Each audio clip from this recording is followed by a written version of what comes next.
Hey, everybody. I am Wes, your keeper for Otherworld London, and this is episode 28. We are here with some awesome players, and let's start with Mac this time. Hey, everybody. I don't know about the awesome player part, but I'm Mac Beauvais, and I'm playing Ethel Prendergast, who is being taunted and tortured by ghosts of her past, literally. Hi, I am Michelle Otis, and I play Eugenia Penbottom of the Lancashire Penbottoms. And she is trying to figure out why certain people are alive who shouldn't be. Oh, hello. I'm Terry. I'm playing Alize Carew of the Carews. No. About to be a duchess in waiting, basically. Lady in waiting. Soon to be married, dealing with my mother-in-law and other miserable experiences. Hi, I'm Maria Iyengar playing Dr. Lisette Powell, who's nursing a bit of a, let's call it a skeptic hangover. That's a good way to put it. A skeptic hangover. Okay, so the last time that we got together, Dr. Powell had gone to Ethel's to show her the mask and get some answers for all the weird stuff that she had kind of seen up until this point. They had a conversation, and Ethel basically gave her an information overload and told her all this stuff. And she took it relatively well, but also because of alcohol. Eugenia and Alize met up. Alize was saved from her future mother-in-law from shopping because her mother-in-law had to go on a tea date, as it were, or a tea meeting. And they followed her because 3 people in masks were following the Duchess. So they all followed each other. And they saw Mabel Tillis and her husband, Lord Tillis, who both of them were dead. According to everyone, dead. Decidedly dead. Yes. So that was disconcerting. And they all got together, and you guys spoke with Miss Tillis, and she seemed as if never to have met you before and only sort of knew Miss Penbottom through the grapevine and didn't seem to react well to being told that that wasn't the truth. Alize smelled something pungent coming from her, some kind of smell that's just off, which is pretty impressive in 1890s London. Just saying. There's a lot of smells that are competing against each other, but anything unnatural and out of the ordinary, that's what pops out. Absolutely. All 4 of you are together, and you're at Alize's shop. When you get to the shop, you really weren't knowing what to expect because it had been gone through by people in masks not 2 hours before. But when you go in, everything is exactly where you left it. Everything is perfectly in place. They've overcorrected. It's too perfect in here. I couldn't possibly imagine what that means. It means that someone has definitely been here. Everything is too perfect. I have to wonder what they were looking for. And to the point, did they find it? Or were they casting a spell of some sort on the shop? Welcome to Curious Air and Curiosities, Dr. Powell. This is my shop. I also live above. Well, sometimes.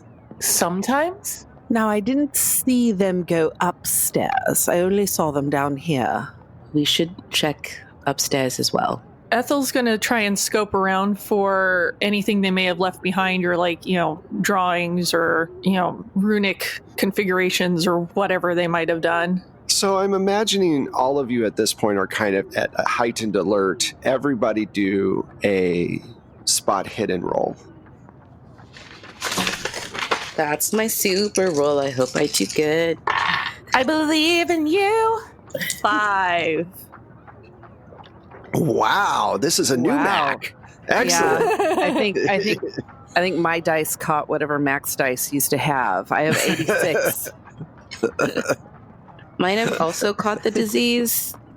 I've been siphoning it off magically while we've been in the off season. I super failed that one, so it's cool. All right. I only missed it by 3.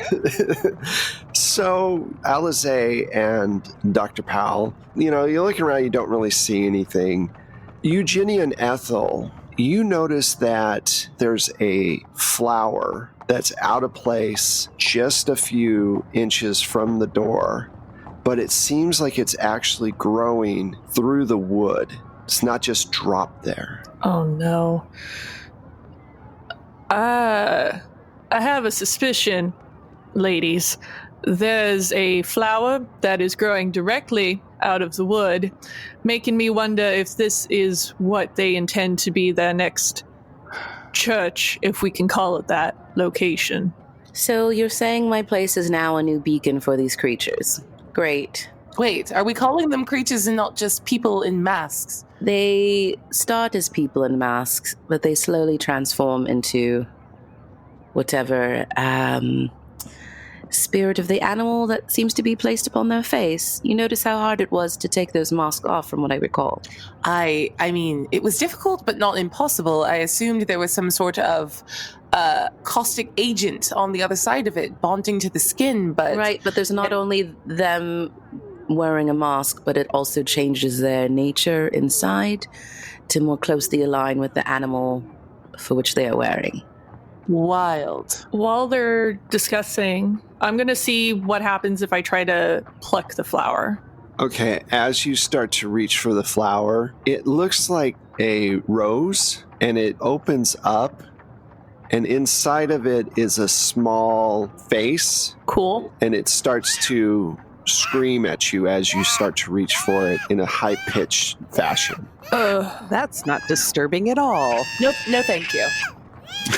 No. I move more quickly to try and pluck it, so maybe it'll stop screaming. Okay. Eugenia, Ethel, and Alize, you have seen enough batshit crazy stuff at this point that this is not going to jar you much, but I am going to ask Dr. Powell, who is still coming off her high. Yeah, that's fair. I got an 80. Damn it. Jesus. No, sorry. Sorry, it's an 8. 8, good. Oh, Fuck. You might need to put those dice in a gun and shoot them away from you. No, we're okay. Holy beans. We're all right. Yes, screaming flower. Excellent. Good. Perfectly normal. I'm still drunk. that must be it. You're still drunk. Yeah, she's like not at all, and yet what we need to feel sane. So you pluck this flower out, and its face and petals drain of color as the color flows out of its stem onto the ground. And it gives kind of this death wail as it dies. And you notice that the stem, like the tentacles in the mask, decay very fast. And is there any place else you want to check around now that you've found this one? So are we looking for flowers now? No, that one screamed. That one screamed as it died. everybody should check the shop to make sure there aren't any more of these. Top to bottom, everyone. Let's take a look. Just to clarify, you all see screaming, dying, people-faced flowers on the regular. Oh, no, my dear. This gives you none pause? No. This is a new one. Yes, screaming flowers are new and unusual, to be sure. However, we've seen far worse. That is deeply ominous. Quite mild in the grand scheme of things. Like I said, we're dealing with creatures out there that were people, that are no longer really people. So a flower that screams, on the scale, not quite as alarming. Let's pull the flowers so we can save the people. Yes? Uh-huh. Yes. This will stop more people turning. So you start looking around, and you don't find any other flowers on the first floor. You go up, Alize, you had mentioned going up to the second floor. Is that what you want to do? Yes, I shall check my room. All right. So when you go up to your room, there is a large box. It's wrapped, but it's wrapped in like leaves and things, almost like vines, but done in such a way that it looks like it's done on purpose, and it's done artfully, almost like they're trying to mimic like a present or something. Oh, a gift. Great. And there is a small scroll sitting on top of. You know, sometimes you break up with someone and they just They just don't get the point. don't get the hint and they just drop off things for you. And it's like, oh, I didn't really need a thing from you. I'm already done, but they're not done. So, all right. So, Absolutely. Mm-hmm. So I am going to take the box. I'm going to grab the box and the scroll. I'm going to take it downstairs to the other ladies because I really don't want to open this by myself. Okay. Even So if I you take it probably should, downstairs. but I want to make sure that I don't make any stupid choices on my freaking own. Because I don't trust myself around this energy. So we know what happened before. All right, cool. So, ladies, it looks like I've been left with not only a flower by my door, but a gift. I didn't want to open it alone for fear of persuasion emanating from said gift, pulling me in any direction that I don't want. So please do keep an eye. I go to proceed to try to I unwrap the vines if I can. Yeah, you You want to basically. look at the scroll first? No. I want to unwrap it, and then I'm going to look at the card. Okay, I'm cool. afraid that if I open the scroll, it might be an incantation of some sort, and I don't want to summon anything, but I do want to see what's inside the box. Of course. All right. So, Ethel, did you want to say something? I was going to suggest her reading the scroll first, but she seems pretty intent on opening the box, so. Okay. So What's in the box? What's in the fucking box? What's in that box? the very top of it is kind of done in almost a bow shape, and you just pull it and it unravels like a flower kind of out. Mm-hmm. The box then cracks open and comes open as well. And in the center is this very, very beautiful floating ball of light. And it looks almost like a crystal ball, but in the center is all these different lights and things. And it's floating probably about a foot off the ground once the box goes away. Great, a floating orb. All right, now we shall look at the note. This can't be good. Dr. Powell's gonna pull out just a little scalpel and just point it at it. That is completely reasonable. She sort of just shrugs and looks over at the group like, Actually, not a bad idea. We should have maybe weapons at the ready. I don't know what to do once we read. Of course. I'm gonna pull out my little gun Yeah, from my garter. The general Okay. gave us. Yeah. We're all packing. I have my little gun. oh Scalpels my. are great too, but we also have some firepower just in case. Just in case. I mean, At the what ready. you know what they say? Don't bring a scalpel to a gunfight. That's on me. So I'm going to now. I will look at the scroll and I roll open the scroll and can I read it? Yeah, absolutely. It just simply says, "Congratulations on your wedding day. Enjoy this bauble of the universe." And that's all it says. Yeah, I don't trust it. I think it's an eye to look after me, but not like the good look after, like the bad look after, like the look after where bad things might happen and they're spying on me. So can we shoot it now? You want to try to shoot it? Mm-hmm. Okay, so you guys don't have to make a roll because it's right there. You shoot it, and it starts to crack, and it starts lowering to the ground, and all of this energy starts to seep out of it, and finally it melts into the ground, and the entire floor starts to shake and move around and kind of, I'm going to use the word undulate. Ooh.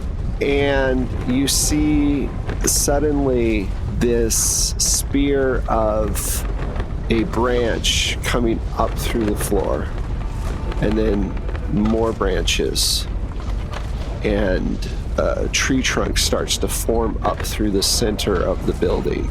You guys need to get out of there quick. Yeah. These vines and stuff are expanding quickly.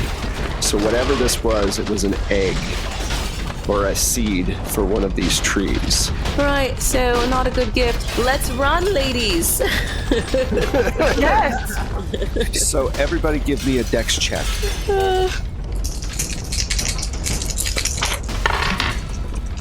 45. 44. Excellent. 68. What do you Over my have? 55. 80. Okay. I have not been rolling well at all. No. Yeah, I was not very dexterous. Dr. Powell and Alize, you guys like beat feet and you make it out the front door. Ethel and Eugenia get caught up with it because they have those 1880s fashionable shoes that are not the greatest, and they are not as lucky as you, and they get stuck in one of the floorboards as it's coming up and down, and they just face plant.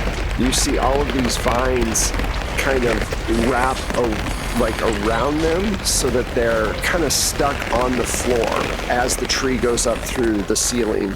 The other thing you notice is no one seems to respond to this in the streets. People just keep walking right by without any notice at all.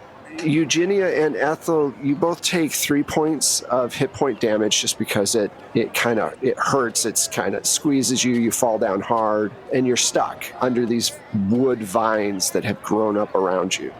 What do you guys want to do? I say, where's that scalpel? Do the vines look like they're like moving, living at all? Where like shooting one of them might do, like it might like release its grip? No, it's definitely like a tree branch just growing very quickly, not really like a tentacle or a snake or something like that. The tree has stopped growing. It grew that fast and it kind of blew up through her ceiling, and now there's this huge oak tree there, and they're just caught in the vines. You know how on certain trees that the roots stick up out of the ground and then go back in? Yeah. That's what they're caught underneath, is those vines. They're being restrained by these roots that are sticking up. Gotcha. Well, I'm going to run back in. I think in her medical bag, because she deals with like some factory workers and lye burns are a thing that happen quite often, she keeps a little bottle of like fairly strong acid to neutralize it, just in case she deals with like caustic burns. So I think she's just going to like pour out one of those bottles of acid on like a big vine clump that's keeping them sort of restrained. Just because I know the little scalpel will take forever, she's going to try to like pour that, see if that does anything, and then get to cutting. It doesn't burn through it quickly, but what it does do is it makes it weak enough that you guys can break these vines out. So you do that a couple of times and you're able to free the two of them. But the time that it takes, you notice that there is a almost completely transformed woman in a hawk mask. She has feathers coming out of her skin, and she has no clothes on. She's completely covered in plumage. And she says, "Welcome to the new temple of Cernunnos. Can I help you, ladies?" So I see I've been replaced. Let's get out of here, ladies. And we run. I want to get you all out of there. We got to run. I'll have you know I'm an Anglican. So you guys get out of there really fast. And as you're leaving, you see all these people in mass showing up and starting to do their thing where they're passing out new masks to new people, starting to talk to people. Where do you want to go? I cannot believe the things I just saw. Right. Believe them. They are real and they are true. And unfortunately, they are terrible. Yeah, actually, I think that this is a good point for a sand check for all of you, because you were all attached to the shop in one way or another. So I think that just seeing that is going to be a shock. And Dr. Powell, this is all new to you, so... Yeah, 25. So you're cool. I made my sand check. You're cool. I did not. I am not okay. I am not okay. I got a 99. Oh, I am not I okay. was close. I got a 96. Oh. Girl. What's up with these dice? They were being nice and now they're not. It's because Wes said something. I told you he shouldn't have said a thing. Cursed them. He cursed See, them. you said I only had shouldn't one have set said today it. that was good. You cursed them and you said something. When you acknowledge that they're being good, they hear you and they go, "Oh, really?" Uh-huh. Just seeing the shop that your father and your mother left to you explode into a huge tree really affected your... Yeah, for my ex, kind of fucks me up. Yeah, kind of fucks you up because your ex did it to you. So you take 5 points of sand damage. And what I need you to do, because we got to figure out if you now have some kind of mental illness, I need you to roll against your intelligence, and you want to roll over your intelligence. Oh, I should pick the dice that have been rolling too high. Let's do you. Right. Yeah, no, I'm not okay. Okay. That's a All 22. right. My intelligence is 70.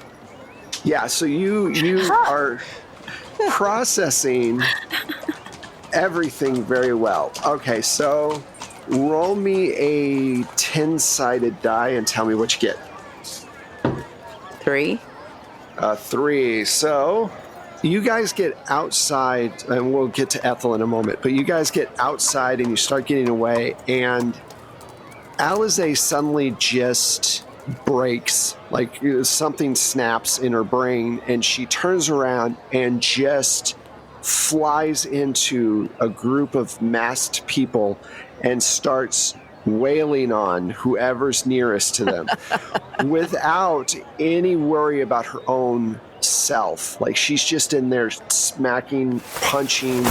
At one point, they start fighting back. Let me deal with Ethel's insanity, see where that's at, and then we'll come back to what happens with Alice. Okay? Great. Ethel, you want to roll over your intelligence. Yeah, how many points did I take, by the way, for sand? You take 5 as well. Dice are consistent. After the long day of dealing with the ghost and seeing Mabel and everything else, this is just, you know what, fuck this world and this reality. I did not make it. I rolled under my intelligence. You're bad dice, boys. You're very bad. No! Can you roll a 10-sided for me?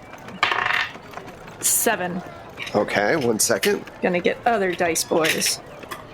Ethel drops to the ground, starts convulsing heavily, and blood just starts streaming out of her nose, and her teeth are chattering, and she's having all of these issues all at once.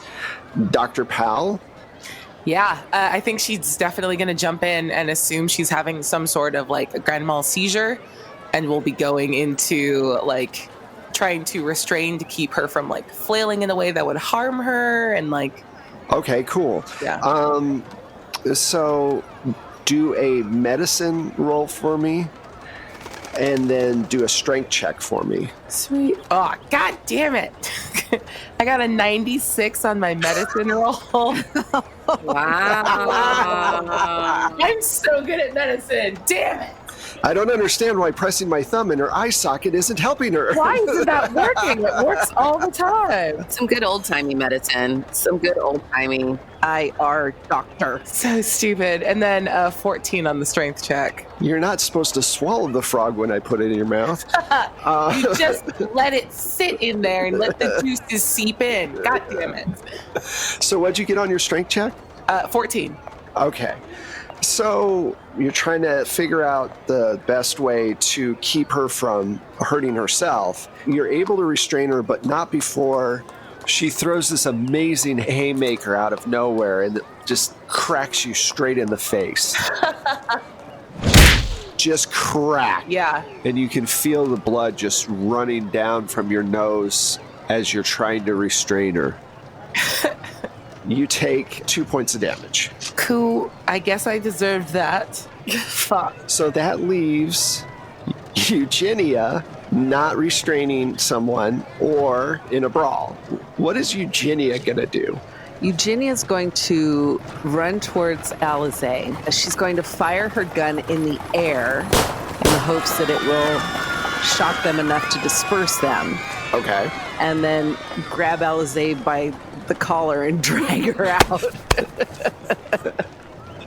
All right. So you do that. You don't need to make any roll because it's easy enough. Someone 3 streets over gets hit in the head with a bullet, but we won't talk about that right now. So you shoot in the air, and like all good wild animals, they go in the opposite direction and run away. Alizé's face is covered in tears and blood, and she's been in a brawl, and she's really angry. And once everybody runs away, she just passes out. And you realize that you and Dr. Powell hear the sound of a Bobby down the street doing the whistle thing and coming towards you guys. What do the two of you want to do? Jesus, Mary and Joseph, I think she broke my nose. Did you shoot someone? Is there a cab nearby? Roll a luck roll for me. Oh, I have such a low luck. I believe in you. I also I believe will in have. you. I'll have Dr. Powell, because she just got cracked in the face. I'll have her do the luck roll. Oh, thanks. I'm feeling lucky. I am not. I got a 50.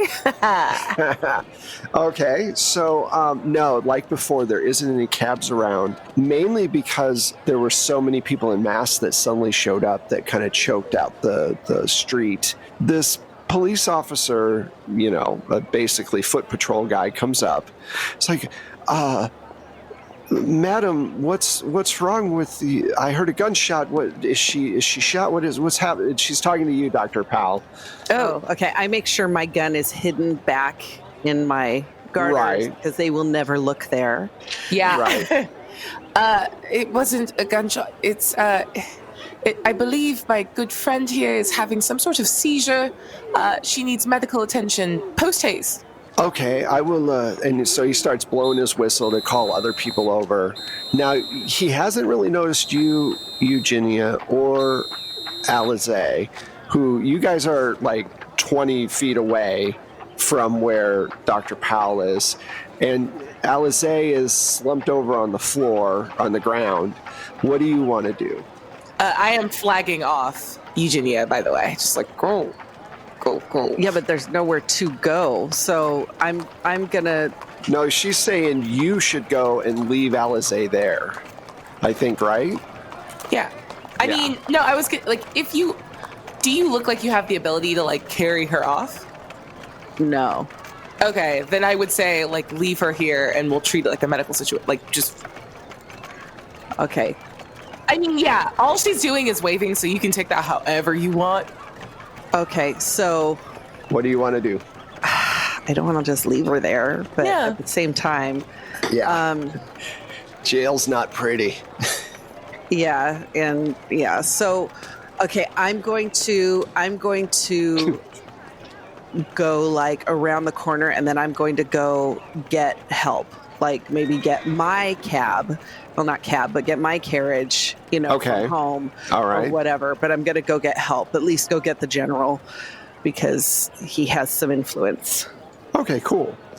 So you go get your cab and whatever. Dr. Powell, within a few minutes, a bunch of police officers show up. They start looking around and they say, well, we have someone with a cart coming to help bring them to the hospital. What happened to this other lady over here on the ground? The best I can imagine is some sort of vapors were in the street, and these delicate, beautiful women, because their bodies are so weak, as you would know, we are the weaker sex, yes. They were simply overcome. And thankfully, I was able to wave the majority of them off in order to do what I could, but even I'm feeling rather faint. I understand. Well, they're very lucky they had such a well-prepared nurse nearby to help out. Now... I am a doctor! Really? Yes, Dr. Lisette Powell. Well, You learn something new every day. Thank you so much for your service. You're welcome. And she's literally like biting the inside of her cheek right now, and there's like a tiny trickle of blood in her mouth. Just. Yeah. So,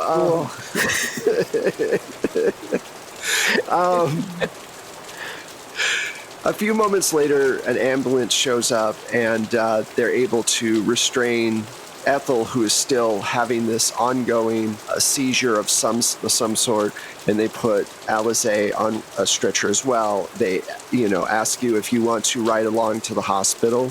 I would love to. Thank you. Okay, cool. So you get on there and you start heading. We'll deal with Eugenia right now. So, Eugenia, you get back to your house and you go up inside. Are you going to just go to you're going to go get the general, right? Yes. Or no? Okay. Yes, and I'm having my people prepare our carriage. Okay. Because, that takes a minute. So, when you get in there, Godfrey meets you at the door.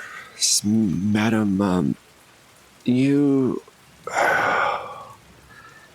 may, there's something going on in your husband's den with your son and some other gentleman that came with him, and it seems very tense in there right now. I just wanted to let you know. And he seems like very, very concerned about something. Thank you for letting me know, Godfrey.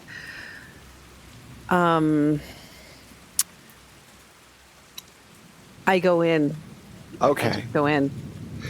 So when you walk in, your husband is standing next to the window looking out. He does not turn around when you walk in. Your son, Robert Jr., is sitting across from the desk, and next to him is a man, probably in his late 50s, gentleman in a nice suit and whatever. And Robert goes, "Oh, why, Father, look who's here. I'm sorry. I guess I shouldn't call you that. According to the good lawyer and the head of Lord McNevon's estate, he's not my father, is he, Mother?" How dare you? How dare you? I dare. You have been lying to me. Oh, really? Yes. Let's speak about lies for a moment, shall we? Let's speak about the fact that you chose to put your father and I on a very strict allowance, forcing us to remove many of our servants and to live well below our means. And in the meantime, you were cavorting with prostitutes. Not only that, your wife is showing up in new frocks. You were spending our money as though it were nothing. Let's speak about lies for a moment then, shall we? And as far as Lord McNevon is concerned, no, he was not your father. He believed that he was. It is something I've spoken with your actual father about. But he was mistaken, and that is all. Really? You never slept with him? Around the time I was born?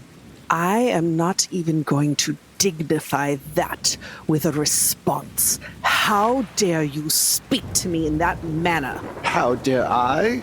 You are the one with the improprieties in her past. A lady of your sort cavorting in such way before marriage, I swear. Well... You are the one cavorting with prostitutes, currently. And you dare to speak to me in such a way. Well, now that I've been named as Lord McNevon's heir, I can do whatever I like. Yes, Mother, and he stands up. Because according to the will, I am Lord McNevon's son. He accepted me before he passed away. Well, you're not his son. I don't care what the will says. You're not. Well, I guess we'll never know because your impropriety has made it impossible for us to tell. Hasn't it? How dare you speak to your mother in such a way? I'll have you leave my house right now. Certainly. I would wish nothing more than to be rid of this place. And he walks out, and the lawyer stands up and says, nice to meet you, ma'am. And then he walks out, and the general just keeps looking out the window. And that's where we're going to stop it. Holy cow. Yeah. Snatch that bitch. Are you kidding me? I cannot. Oh, I man. cannot. I cannot. Oh my goodness. If he talked to me that way, I'd already come through this microphone. Punch. Just Punch pop him. him in his fucking In the lip. That mouth. little, just what a right in that shit. lip. Oof. Oh. Nah. Mm-mm. Mm-mm. Nah, bro. I'm a Not doctor. okay. Do you want just like an 84th trimester abortion? We will knock his ass out. This bitch. Wow. I'll do something far worse than that, which is find out a way to disown him. Yes. Disown him. Disown him. His crusty Well, ass. Thank you, guys. That was a lot of fun. Yeah, And, that was so fun. so thank you guys so much. Let's see what everybody's doing, and then we'll go from there. So, Michelle, since you had the biggest cliffhanger today, let's start with you. I'm still breathing. I'm still trying to get a breath here. Okay. Well, I'm Michelle Otis, and on the socials, you can find me at Michulu. That's Michulhu. You can also find my music through Plate Mail Games on Drive Through RPG, and I'm going to continue breathing. But hey guys, I'm Mac Beauvais. You can summon me through the internet by going to @strangelikeThat on your social medias or strangelikeThat.com. You can also come and find me over at Happy Jacks every Monday and check out all the stuff I'm up to. I've been keeping myself busy during this very interesting time in our world's history. Hi, I'm Abria Iyengar. You can catch me on social media at Quiddy, Quiddie. I do a ton of streaming. And my big campaigns, you can catch me on Kolok 1991, which is a Kids on Bikes actual play, over on Hyper RPG on Monday nights. We're on a little hiatus now, but we'll still be releasing game-related content. So hop on in for that. Tuesdays are Pirates of Salt Bay night over on Saving Throw show, along with the amazing Terry Gamble. We will be starting season 3 on April 14th. And Wednesdays are a Hillfolk campaign that I'm playing with some amazing streamers that I've always wanted to work with over on Scabby Rooster. Time and title details TBD. Check out my socials for more. Terry? You can find me on the internet at terrygamble.com, at the Terry Gamble on the social medias. That's Facebook, Twitter, and Instagram. I'm mostly on the Twitter, though, I'll be honest. You can talk to me there. I like to read things. That's probably why I'm a very visual person. Let's read together. It'll be great. You can find me, Les Abria said, at Pirates of Salt Bay on Tuesday nights, playing a pirate adventure. Arr, there she blows, with lots of booty. Booty! You can also find me on Mondays at Horror Movie Survival Guide. The podcast is out all the time. You can check our backlog. I started off as a producer on that show. There's like over 150 episodes now. So enjoy and stream at your delight. Watch the movie first, because we're heavy on spoilers for each one of our episodes. It's basically like if you are craving going to the movies with your friends right now. I don't know why you would want to do that. Just kidding. You probably want to have that feeling right now where you want to hang out with people. Watch the movie and then listen to our podcast. It'll feel like you're hanging out with your friends after the movie to talk about the movie. I'm going to be on Happy Jacks, I think, a few times over the next few months on their Friday night show podcast where we just talk about gaming and like what it's like and what we love about it and answer questions for folks. So check me out there as well. Cool. Awesome. And I am Wes Otis. You can find me at Plate Mail Games on Twitter. You can also find the show at 12-Sided Stories. That's the number 12-Sided Stories on Twitter or on Instagram, 12-Sided Stories again, or on our website. If you want to help out the podcast, you can do one of three things or all three. Leave us a review, give us a shout out, or join us on Patreon where we do really cool things for you. Finally, thank you guys. Today was a lot of fun. I really appreciate you guys being here, and we will talk at you all very soon. Bye. Bye. Bye. Thank you.